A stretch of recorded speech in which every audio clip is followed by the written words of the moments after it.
El propósito de este informe es hacer una explicación de la oferta de la agroindustria de flores en Colombia, haciendo un énfasis en las rosas.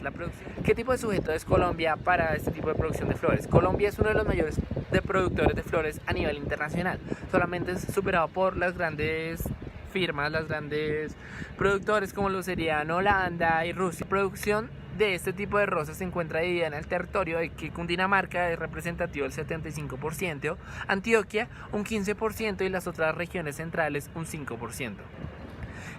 El clima para estas rosas determina el crecimiento del botón, que sería la parte superior en la cual se desprenden los pétalos, y la rapidez con la que se va a realizar su apertura. En el 2010, el DANE registró que una disminución de la temperatura para llegar a menos 2 grados centígrados implicó una pérdida de cerca de 800.000 tallos de rosas, representando así una pérdida de casi el 30% de producción de ese año, San Valentín.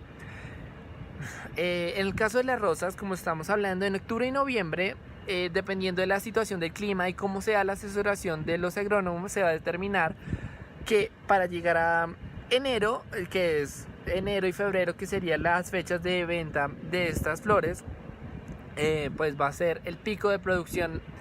En este orden, otro factor determinante dentro de la oferta de flores es la tasa de cambio. Como se anunció en el primer informe, el sector floricultor depende de un 95% de las exportaciones. Solamente un 5% de la producción es consumida en el territorio nacional. Es necesario identificar las principales características en función de la producción. En este orden de ideas, podemos hablar de que la producción de flores en Colombia posee una productividad marginal positiva. ¿Por qué? Al aumentar el trabajo y el capital en cierta proporción, este aumentará mi producción en cierta cantidad. Se puede decir que esta relación va a tender a ser negativa, gracias a que los trabajadores en cierto punto van a estorbar al realizar actividades como la post cosecha o corte, disminuyendo su productividad. Asimismo, se puede entender que los factores de trabajo y capital son complementarios entre sí y la situación entre ellos no es viable. Es decir, si se decide aumentar el número de empleados para los procesos como lo sería el de la fumigación, el riesgo y el cuidado de las plantas, de manera que si se aumenta el número de trabajadores es necesario aumentar el espacio de producción para aumentar la productividad de mano de obra. Es decir, muchos empleados en un solo sitio simplemente no van a ser productivos. Por otro lado, puede hablarse como el sector productivo posee rendimientos constantes a escala. ¿Por qué? Es decir, quiero aumentar que al aumentar mi número de empleados y hectáreas de cultivo en cierta proporción, mi producción a final de año, final de flores, aumentará en la misma producción. Hay un cultivo en el que si se tienen aproximadamente 8 trabajadores que producen aproximadamente 150.000 flores, al duplicarse ambos factores, al final se tendrá una producción más o menos del doble, que serían de 300.000 flores. Otra característica de la función de producción es que sus factores son difícilmente sustituibles. Aunque existan desarrollos importantes en procesos de riesgo y cuidados de la planta, siempre es necesario la presencia del factor de mano de obra, ya que muchas de las plantas se comportan diferentes y es necesario su cuidado de forma específica.